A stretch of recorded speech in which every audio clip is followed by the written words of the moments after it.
Hey, it's Harrison from Breakthrough Couples. I want to tell you today about a part that I have noticed, not incredibly frequently, but it's a frequent flyer in the office. It's a part that I'm going to call a podcaster, which is to say that one of my two clients in front of me is talking at the other person, and they are in a podcast kind of mode. Talking and talking, and the other person's face is just waiting for an opening, and they're nodding and they're making listener noises, and they could be accused at a certain point of not being interested, but they're not engaged. And sometimes it's a little too accusational to tell someone, I think you're in a podcast mode, but you could say, I'm being audienced, right? Hey, you're audiencing me again. I'm feeling audienced. I haven't heard my voice in a few minutes, right? You could say something like that.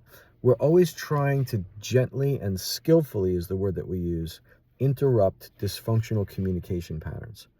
And if you're with an overtalker, I don't want you to settle for being audienced, because you're not engaging the fullness of your personality, and you're not being used as a partner. You're being used as a sounding board.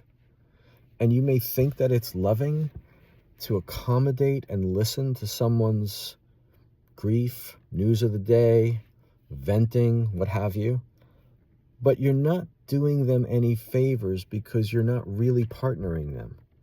You're just allowing them to talk at you, and you're not preparing them or holding them to the expectations of a genuine relationship. Okay, so I want you to think about this if you're one of the people that are audienced. Right now, if you're a podcaster, take heed, because this is not something you want to do to your partner with any regularity. Of course, there are times when we have a lot to say, right?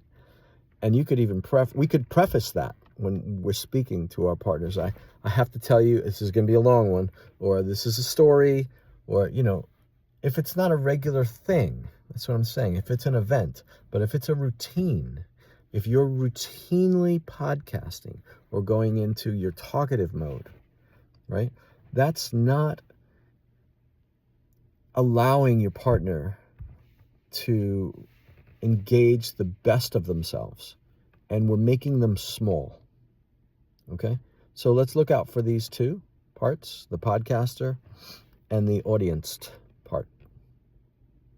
If you want to know more about my work and the kind of approaches that I use with couples, check me out at breakthroughcouples.com.